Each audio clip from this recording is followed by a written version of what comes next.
I think the concept to people of like, I'm going to buy X amount of properties for whatever reason, they've got their personal reasons for that's, that metric that they want to hit. And it's easy enough to kind of go, look, I'm going to buy X every X years and then I'm going to be free. And it's quite easy to wrap your head around that. So people go like, nah, that's what I'm going to do. And that's just how it works. And, and it's not just in property, right? This is the same with any kind of investment, any kind of decision in life, I think has a similar kind of cadence. But we're kind of talking about this to show that like, if you actually just think about it a little bit more and don't get caught in the emotion of like, oh, well, that feels right. It feels like a good cadence and it feels like the way you're meant to do it, and actually go, okay, what's the unemotional best strategy right now? If I can do more now and the only thing that's stopping me from doing that is fear, like the rest of the mechanics of my current situation mean that I can do that. And the opportunity cost is arising simply because I feel uncomfortable, or I feel like that's not what you're meant to do. You're meant to just be steady and just keep going. But what we're kind of talking about here is if you can kind of shorten that to be shorter at the start, then it's going to pay off down the track. So it's not even just about the day-to-day opportunity costs now. It's about the, as you were saying, the massive returns that you're missing out on over the long term from compounding and all of that.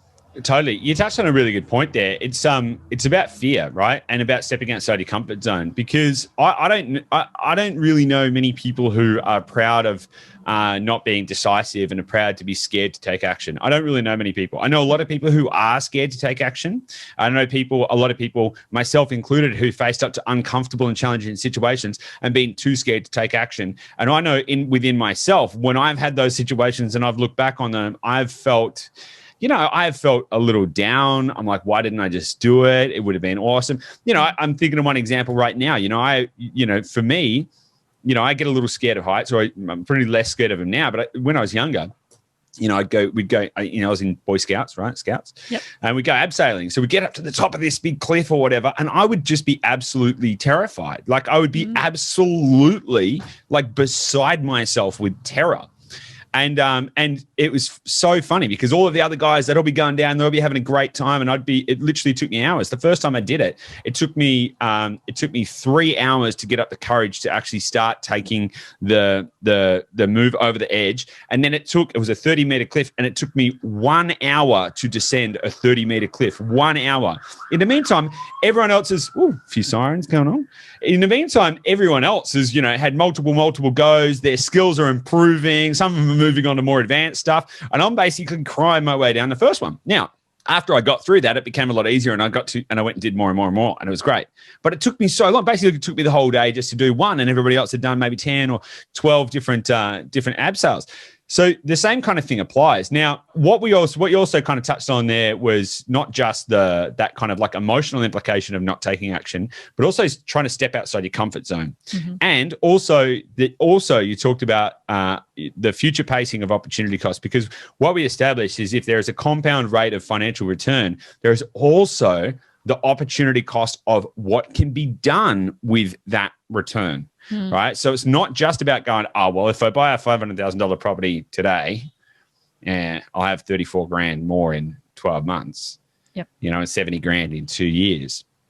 You might go, well, that's cool. I mean, what's 70 grand going to do over the course of my whole life? I'll deal with it. It's a drop in the pond, or whatever the case may be. However, if you took that 70 grand and then applied that to creating another opportunity, then that would create a new opportunity. And then the same thing would happen again, and the same thing would happen again. And then you start to create exponential impact. It's almost fractal. It's very fractal. It's very fractal, very fractal economics. So it's not even just the linear thing, because a lot of people might go, it's cool. Like, I know it might cost me like, 50 grand or something like that, but I'm cool with that. It's like 50 grand now versus 50 grand in the future are two very, very different things.